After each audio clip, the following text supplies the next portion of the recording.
જય માતાજી વિદ્યાર્થી મિત્રો, થોડા દિવસ પહેલાં ગૌણ સેવક પસંદગી મંડળ દ્વારા એક ભરતી કેલેન્ડર બહાર પાડવામાં આવ્યું છે અને એમાં વનપાલ કે વનરક્ષક ભરતી ક્યારે આવશે એનો કોઈ ઉલ્લેખ નથી. એટલે ઘણા બધા વિદ્યાર્થીઓના મનમાં પ્રશ્ન છે કે 2026માં વનપાલ અને વનરક્ષકની ભરતી આવશે કે નહીં. અને કેલેન્ડર પ્રમાણે જોવા જઈએ તો 2026 સુધીમાં વનપાલ અને વનરક્ષકની ભરતી નથી. એટલે ઘણા વિદ્યાર્થીઓ મૂંઝવણમાં છે અને ચિંતા કરે છે કે ફોરેસ્ટ ભરતી ક્યારે આવશે અને જગ્યા વધશે કે નહીં. સૌથી પહેલાં તો તમારા માટે એક થોડા ખરાબ સમાચાર છે એ કહી દઉં કે ગિરનારમાં બાળક પર જે સિંહ દ્વારા હુમલો થયો ત્યાર પછી વન વિભાગ અને વનમંત્રીની બેઠક યોજાઈ હતી અને એ બેઠક બાદ વનમંત્રી અર્જુનભાઈ મોઢવાડીએ એક નિવેદન આપ્યું છે કે અમે ગિરનારના પગથિયાના મોનિટરિંગ માટે ટ્રેકરની વ્યવસ્થા કરીશું. અને ખાંભામાં જે બાળક પર સિંહનો હુમલો થયો હતો એમાં પણ અર્જુનભાઈએ ટ્રેકર વધારવાની વાત કરી હતી. તો જે મિત્રો વનપાલ કે વનરક્ષકમાં જોડાવા માગે છે એ મિત્રો યાદ રાખજો કે જો ટ્રેકરોની સંખ્યા વધારવામાં આવશે તો તમારી ભરતી મોડી થશે અને જગ્યા પણ નહીં વધે. કારણ કે ટ્રેકરની નોકરી છે એ કરાર આધારિત હોય છે અને એનો પગાર પણ ઓછો હોય છે. એટલે સરકાર ટ્રેકરની ભરતી કરે તો ગાર્ડની જગ્યામાં વધારો નહીં થાય અને બની શકે કે તમારી ભરતી પણ 2027માં આવે. અને ટ્રેકર વધારવાની જે વાત હતી એના અનુસંધાને જૂનાગઢ વન વિભાગ દ્વારા એક જાહેરાત બહાર પાડવામાં આવી છે કે ગિરનારની સીડીઓ માટે 25 ટ્રેકરોની જગ્યાઓ માટે ભરતી પણ બહાર પાડી દીધી છે. તો આવી જ રીતે બીજી જગ્યાએ પણ જો ટ્રેકરની ભરતી કરવામાં આવશે તો ગાર્ડની બહુ જરૂર પડવાની નથી.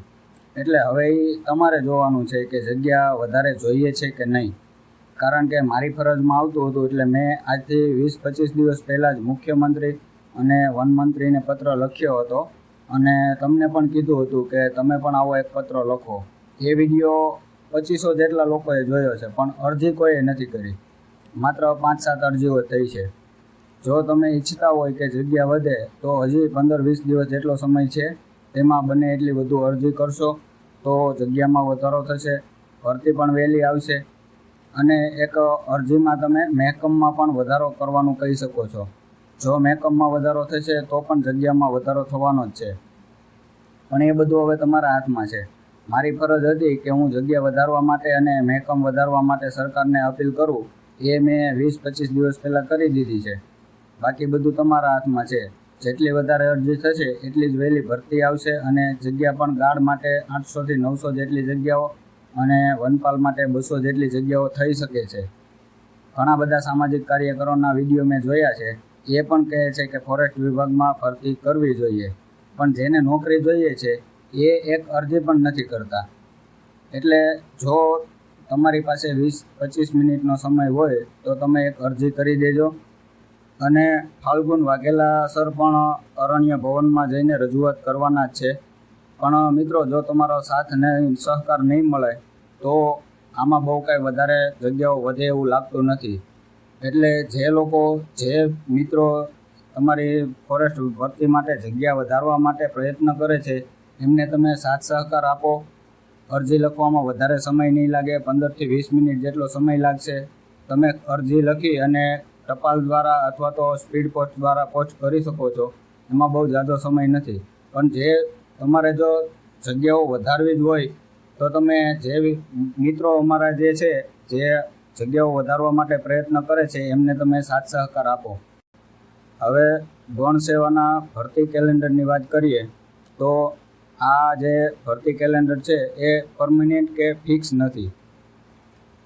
શેડ્યુલ પ્રમાણે જ બધી ભરતી પૂરી થાય એવું પણ જરૂરી નથી. આના પહેલાં પણ આવા ઘણા બધા શેડ્યુલ આવી ગયા છે અને એ શેડ્યુલ પ્રમાણે કોઈ ભરતી પૂરી થતી નથી. શેડ્યુલમાં 20 ભરતી હોય તો તેમાંથી 3-4 ભરતી શેડ્યુલ પ્રમાણે પૂરી થાય છે. એટલે આ શેડ્યુલને લઈને કોઈ લોકોએ ચિંતા કરવાની જરૂર નથી. શેડ્યુલ તો ખાલી એક અંદાજ બતાવે છે કે આ મહિના સુધીમાં તમારી પરીક્ષા આવી શકે છે અથવા તો આ મહિનામાં તમારી ભરતી આવી શકે છે. એવો એક અંદાજ માત્ર હોય છે અને શેડ્યુલમાં પણ અંદાજિત સમય એવું જ લખેલું હોય છે. બીજું કે શેડ્યુલમાં ફેરફાર થઈ શકે છે. એટલે ઘણા વિદ્યાર્થીઓ એવું માનતા હોય કે ગૌણ સેવાના કેલેન્ડરમાં ક્યાંય વનપાલ કે વનરક્ષકની ભરતીનો ઉલ્લેખ નથી એટલે ભરતી નહીં આવે, તો એવું નથી. આ શેડ્યુલમાં ફેરફાર થઈ શકે છે અને વચ્ચે ગમે તે ભરતી આવી શકે છે. એટલે શેડ્યુલને લઈને કોઈએ ચિંતા કરવાની જરૂર નથી. પછી કદાચ એવું પણ બની શકે કે તમારી લેખિત પરીક્ષા ગૌણ સેવા દ્વારા ન લેવામાં આવે, એવું પણ હોય. કારણ કે આના પહેલાં પણ વનરક્ષકની લેખિત પરીક્ષા ગુજરાત યુનિવર્સિટી દ્વારા લેવાઈ હતી. તો કદાચ આ વખતે પણ ગુજરાત યુનિવર્સિટી કે બીજી કોઈ સંસ્થા દ્વારા તમારી લેખિત પરીક્ષા લેવાની હોય, એટલે ગૌણ સેવાના કેલેન્ડરમાં ફોરેસ્ટ ભરતીનો ઉલ્લેખ ન હોય. પણ એ બધું તો હવે થોડા દિવસોમાં ખબર પડી જશે. પણ તમારે આ કેલેન્ડરને લઈને ચિંતા કરવાની જરૂર નથી. કેલેન્ડરમાં ફેરફાર થઈ શકે છે અને ગમે ત્યારે તમારી ભરતી આવી શકે છે. એટલે તમારે તમારી તૈયારીમાં ધ્યાન આપવું જોઈએ. બીજું કે જાહેરાત ક્યારે આવશે? ઘણા વિદ્યાર્થીઓ કહે છે કે ભરતીમાં મોડું થયું છે. તો મિત્રો, મેં તમને પહેલાં પણ જણાવ્યું હતું કે ભરતીની જાહેરાત જુલાઈ સુધીમાં આવશે. હજી જુલાઈ મહિનો પૂરો થયો નથી. જુલાઈ મહિનાના 15 દિવસો બાકી છે અને આ 15 દિવસમાં જાહેરાત આવી શકે છે. જો જુલાઈ મહિનામાં જાહેરાત ન આવે તો માની શકાય કે મોડું થયું. પણ મારી પાસે એવી માહિતી હતી કે જુલાઈના અંત સુધીમાં જાહેરાત આવશે. એટલે જુલાઈ મહિનો પૂરો થાય ત્યાં સુધી તો રાહ જોવી જ પડે. અને ત્યાં સુધીમાં મોડું થયું એવું પણ ન કહેવાય. પણ આ ફોરેસ્ટ ડિપાર્ટમેન્ટનું જે શેડ્યુલ હતું એમાં થોડો ફેરફાર થયો છે. એના 2-3 કારણો છે. એમાં એક છે કે છેલ્લા એકાદ મહિનાથી સિંહો દ્વારા માનવ પર થતા હુમલા. આ બાબત ખૂબ જ ગંભીર છે અને ફોરેસ્ટ ડિપાર્ટમેન્ટ આના કારણો શોધવામાં વ્યસ્ત છે. પણ બને છે એવું કે કોઈ એક બનાવની તપાસ ચાલુ હોય ત્યાં બીજો નવો બનાવ સામે આવી જાય છે. આપણને ખબર જ છે કે સૌથી પહેલાં કોવાયામાંથી એક માણસનું ખાલી માથું જ મળી આવ્યું હતું. એની તપાસ ચાલુ હતી ત્યાં સાવરકુંડલામાં એક માણસના અસ્થિ મળ્યા. ત્યાર પછી થોડા જ દિવસો પછી ખાંભાના ચતુરી ગામેથી 5 વર્ષના બાળકને એક સિંહણ ઉઠાવી ગઈ. ત્યાર પછી પાલીતાણામાં માલધારી પર હુમલો કર્યો. ત્યાર પછી લીલિયામાં એક યુવક પર હુમલો કર્યો. અને થોડા દિવસ પહેલાં ગિરનારના પગથિયા પર પણ એક 11 વર્ષના બાળક પર સિંહ દ્વારા હુમલો કરવામાં આવ્યો હતો. તો આ બધા એક પછી એક બનાવ બનતા રહે છે અને સામાન્ય નાગરિકો દ્વારા પણ ફોરેસ્ટ ડિપાર્ટમેન્ટ પર પ્રશ્નો ઉઠાવવામાં આવે છે. એટલે ફોરેસ્ટ ડિપાર્ટમેન્ટ આ કામમાં વ્યસ્ત છે અને તેના કારણે ફોરેસ્ટ વિભાગમાં જે ભરતી કરવાની છે તેના ઉપર થોડુંક ઓછું ધ્યાન હોય એવું લાગે છે. બીજું એક કારણ એ છે કે ભરતીમાં જગ્યાઓ વધારવાની છે એ ફાઇનલ છે, પણ કેટલી જગ્યાઓ પર ભરતી કરવી એ નક્કી નથી થતું. કારણ કે વારંવાર સિંહો દ્વારા માનવો પર હુમલા થાય છે. એટલે કયા વિસ્તારમાં કેટલો મેન પાવર રાખવો, કેટલા ગાર્ડ રાખવા, કેટલા ટ્રેકર રાખવા, આ બધી બાબત વિચારણા પર ચાલી રહી છે. ત્યાર પછીનું કારણ છે કે થોડા સમય પહેલાં મુખ્યમંત્રી ભૂપેન્દ્રભાઈ પટેલે જાહેરાત કરી હતી કે આવનારી ક્લાસ 3ની ભરતીમાં અગ્નિવીરોને 20% અનામત મળશે. એટલે ફોરેસ્ટ ભરતીમાં પણ અગ્નિવીરો માટે 20% અનામત રહેવાનું છે. અને તેના માટે જૂના જે આરઆર છે એમાં ફેરફાર કરવા પડે, નવું ગેજેટ બનાવવું પડે અને નવા આરઆર બહાર પાડવા પડે. અગ્નિવીરોને જે 20% અનામત છે એના માટે ભરતી પ્રક્રિયામાં ઘણો ફેરફાર કરવો પડે. જોકે તેમાં મોટાભાગની પ્રક્રિયા પૂરી થઈ ગઈ છે અને નવા આરઆર પણ હવે જાહેરાતની સાથે જ આવી શકે છે.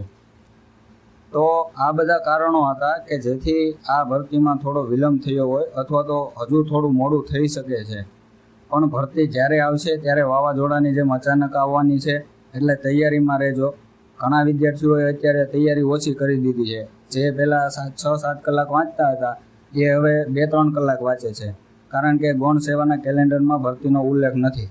પણ કેલેન્ડરમાં ફેરફાર થઈ શકે છે અને ભરતી ગમે ત્યારે આવી શકે છે. એટલે તમારે તમારી તૈયારીમાં રહેવાનું.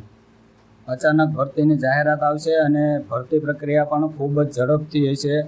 તમારી લેખિત પરીક્ષા પણ ખૂબ ઝડપથી આવશે. આવો એક વિચાર રાખીને તૈયારી કરવાની. ભરતીની જાહેરાત આવશે ત્યાર પછી કમસે કમ 2 મહિનામાં તમારી લેખિત પરીક્ષા આવી શકે છે. આવું માનીને તમે તમારી તૈયારી ચાલુ રાખજો. જો તમને અમારો વિડીયો પસંદ આવ્યો હોય તો વિડીયોને લાઇક કરી દેજો અને ચેનલને સબસ્ક્રાઈબ કરવાનું ભૂલતા નહીં. જય માતાજી.